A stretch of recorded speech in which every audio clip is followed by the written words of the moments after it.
All right, so today I really want to give a couple good beginner pagan book recommendations. I get a lot of people asking me, what are the best books to get into this? And where do I start? Where's the best path for me to start learning? And I notice online there's a lot of different books out there, or a lot of different videos and things out there that people recommend particular books. And I've never been super happy with those lists. Whenever I look at them, I think that there's a big missed opportunity for us to dive directly into primary sources about philosophy, theology, and paganism from people who are actually pagans in the ancient world. We may be missing out on some of that stuff in regards to like Norse paganism and Celtic paganism, but from a Platonic standpoint, we've got a ton of sources out there where we can look at people who were pagans in the past, who were Platonists in the past, and hear from them what they actually think about things. And the books that I've picked out are not particularly theological or philosophical. It's not a lot of jargon. It's not overly technical, because when we first get started, I think the most important part is practice and really understanding how to live a philosophical life. And that's the thing that I really want to focus on, is how do you actually live a philosophical life? And how do we start to develop things like virtue and recognize what vice is? That's going to be the most important thing for us. This has to be something that ultimately we live and express in our daily lives. It can't just be something that's an intellectual pursuit that's totally dry and about the theory behind it. Really that theory side of it comes later, after we have a deeper understanding of the kind of way to live a philosophical life. Then we can move ourselves into maybe understanding the nitty-gritty. And I believe that really that may be unnecessary for a lot of people. A lot of people may never really have to understand the sort of nitty-gritty jargon side of philosophy and theology. There's certainly plenty of people in other religious traditions, say the Catholics, for example. There's plenty of Catholics out there who have never read Thomas Aquinas and probably never are going to read Thomas Aquinas. There's definitely many Hindus out there who've never read the Vedanta philosophy directly, and probably isn't something that even interests them. So I think it's important that we have an understanding of how to live this life and how to get closer to God in our lives just by our practice, without having to get too technical or into the weeds with sort of philosophical specific jargon and ideas and things like that. So that's what these books are really going to focus on, is how do I do this in my life? And the unique thing about them is that they're mostly primary sources. So they're not things that are somebody in the last 10 or 20 years who wrote how to do this now. They're things written by actual pagans in antiquity, talking about their living spirituality that they were going through and that they were practicing then. And I think it's such a gem that we have these beginner and introductory works that have been around since the ancient world. And many of them were even introductory works in the ancient world. They were things that were given to people when they were just getting into philosophy and just getting into spiritual practice, that the sages in antiquity would give to their students and say, hey, read this first, and then we'll talk about the next part. So I think if there's any books that we should recommend, it should be those ones that have been used in antiquity to now, to really give people a clear idea of how to walk this path in our day-to-day lives. So without any more, let's get into it. So first on the list, the one I would recommend is this book. This is the commentary on the Golden Verses of Pythagoras by Hierocles of Alexandria. So this is a primary source work. This is from the ancient world, and it's from sort of the later part of the Platonic tradition in the classical world. But it's a fantastic work that goes through all of the golden verses of Pythagoras one by one and explains in detail what they mean and how to understand them. So one of the problems with reading primary source material sometimes is that we don't actually get to know what the ancients really thought about things. They may say certain things, but it can be difficult to actually find the meaning in it. If someone were to go ahead and read Pythagoras' golden verses and try to interpret it for themselves, it's very likely they might get a misunderstanding of what it actually means. And so having works like this is essential. And Pythagoras' golden verses are basically a guidebook for how to live a philosophical life. And in it, we learn all of these different things about how to understand the gods, how to understand virtue and vice, how to deal with difficult situations, and how to overcome these things in our lives, and ultimately reach toward likeness with God, which is the ultimate goal of Platonic practice, is likeness with God. So in here, I'm going to give you a quick quote on all of these, just so you have an understanding kind of what you're in for as far as these books go. And in the Pythagorean verses, there is a verse, which is really the first verse. So it's, in the first place, honor the immortal gods as they are established and ordained by the law. Now, that might be a little bit of a confusing statement if you're just getting into this, because the first question you're probably going to wonder is, well, what do you mean by God? And then also, what do you mean by the law? Do you mean the law of my country, the law of the land? What does that mean? And Pythagoras doesn't necessarily explain what that means, but Hierocles does. So in here he says, the law is the immutable power of God, according to which he created the divine essences and ranked and placed them from all eternity in an order they can never change. So for Hierocles, he's saying the law that Pythagoras is talking about is like the law of the cosmos that God creates, in the order with which all of the divine beings and mortal beings are in relationship with one another. And we should respect that order and respect that hierarchy. So much to learn from this book. That's just the tip of the iceberg. But really, anybody that's starting out on this path, this is the first book I recommend to them. And it's in this beautiful kind of small form factor, so you can throw it in a bag, you can keep it with you. And this is one of those books you're not just going to read once. You should return to it again and again and keep reading it over and over again, and you're going to keep getting more out of it as time goes on. And fun factoid, I did design the cover for this. I don't make any money off of it or anything. Just wanted to call that out, but I did make the cover for this edition of it. And this is the edition that I recommend. So if you're looking on Amazon, look for this one. It's by Heliotrope Books. It's a great edition of it. So the second book I would recommend is Epictetus. And I've got here the complete works of Epictetus.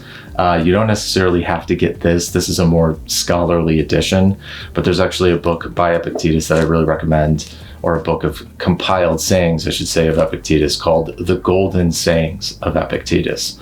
And you can find this online. There's even PDFs I think you can find of it for free if you Google it. And it's a great collection of Epictetus's ideas in these short kind of aphoristic sayings, very short. It's maybe a paragraph at most, in most cases, and sometimes it's even just a few lines. But it's a great introduction to the thought of Epictetus and gets you kind of right to the heart of what he believes and thinks. And some people might look at this and think this is a little bit of a strange addition to the list, because they may know Epictetus wasn't a Platonist, he was a Stoic. And that's true. But in the Platonic tradition, one of the cool things that it does is constantly brings in other traditions to it and sort of weaves them into the Platonic tradition. And Epictetus is one of those authors who, while still being Stoic, was recognized by the Platonists as being a great sage. And people like Iamblichus in his curriculum for his students recommended the discourses of Epictetus to all of his students. And so this would have been something that aspiring Platonists and aspiring theurgists would have read in the ancient world, and as a foundational text for how to actually do this, how to live the life, right? And that's really why I recommend it on the list, is that Epictetus is a very bare bones and straightforward kind of guy, and actually really funny in a lot of his passages when you read kind of how he deals with situations. He's very frank, doesn't hold anything back, and isn't scared to offend people. But that makes it great when we're trying to understand, hey, how do I actually live a virtuous life? And what does that mean? He'll give you concrete situations in your life and does really great analogies to understand these kind of philosophical concepts that can sometimes be really difficult, but he doesn't get overly technical at the same time. It's not going to be something like Plotinus that's very sort of theological and has a lot of jargon on it. He's very straightforward in the way that he talks. So highly recommend The Golden Sayings of Epictetus. And if you really want to get further down the line, you can get this as the full version of his handbook and discourses and fragments. So this would be kind of the next level I would recommend. But I'll give you a quick little piece of Epictetus while I'm going through here. So this is in book 1 of his discourses. And he asks, "But if our souls are connected and coupled with God in this way, since he is the greater whole of which they are fragments and splinters, won't he perceive every movement of our souls, since it will be his own movement integral to him?" It's great. Great stuff. So highly recommend that. So the third book that I would recommend is this, Ascesis, which is actually my book that I wrote. So shameless plug here for my book, but I think this is a great beginner book, and I really wrote it to be a beginner book on people who want to start Platonic practice, and that's the subtitle of the book. It's Ascesis, the Handbook of Platonic Practice. So in here, I do a little bit of a basic explanation on paganism and Platonism, what it is and how to understand it from a basic framework.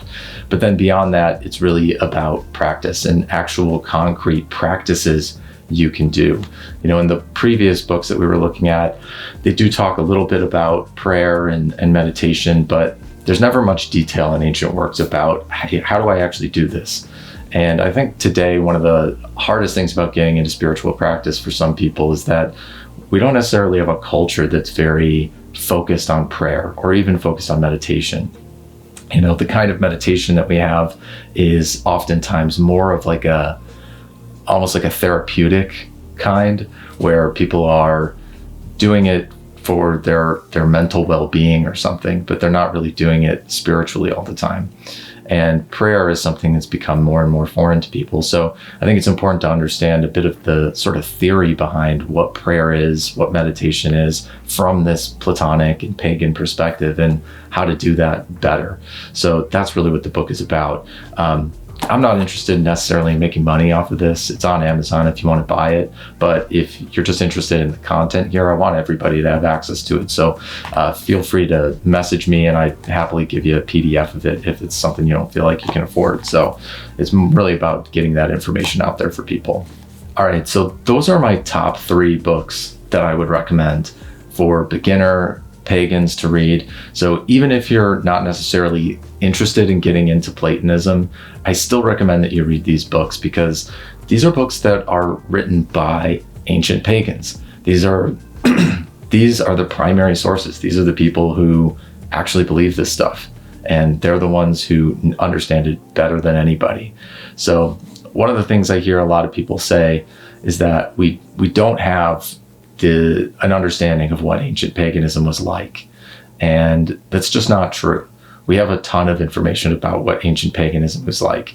We may not have that about Norse paganism necessarily, or Celtic paganism, but we do have this Greco-Roman tradition where there's thousands of works, and many of them are written by pagans about paganism and about theology and about the gods and about how to live a virtuous life. And so we absolutely should read those works, if anything, just to understand what the ancient mindset was like as best as we possibly can. And that's really what these works are primarily about. I do have a couple honorable mentions as well that I'd like to throw in there. So this is Sallustius, and this is another honorable mention. Sallustius wrote this book called On the Gods in the World, and it's from sort of late antiquity, and it's great. It really is kind of like a catechism for us. And if you're not familiar with catechism, that's like oral teachings about religion, so that you understand what everything's about and answers kind of the basic questions you may have. So there's some great explanations of how to understand myth in here, great explanations for understanding the nature of the gods, the nature of sacrifice, and what the purpose of sacrifice and prayer is. All of that stuff is in here. So the reason why it doesn't make my list for the top 3 is there are some things that are in Sallustius that I don't necessarily agree with. I think it's colored a little bit by his time period.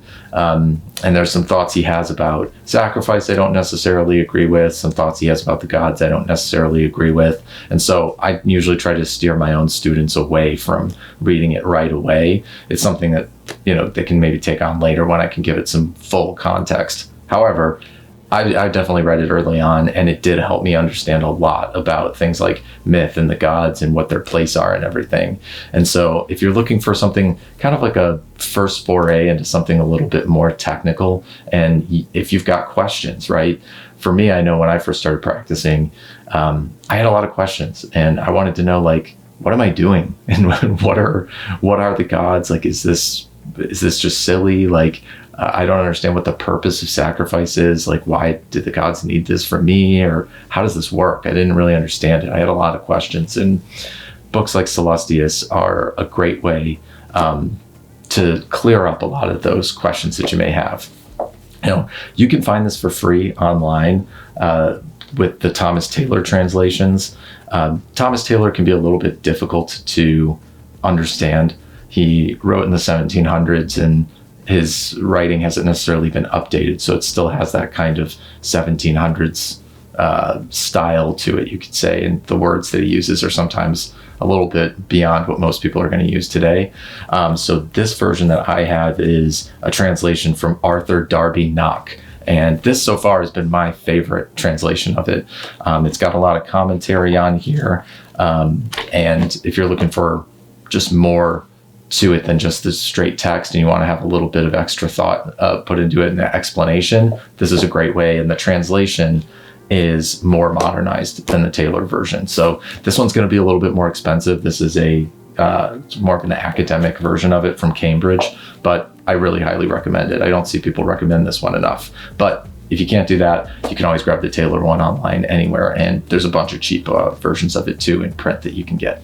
Okay, second honorable mention is going to be a book on Platonism. So I have some people ask me sometimes, like, hey, what's a good beginner work for getting into Platonism? And really oftentimes I recommend just reading the dialogues of Plato. They're pretty accessible.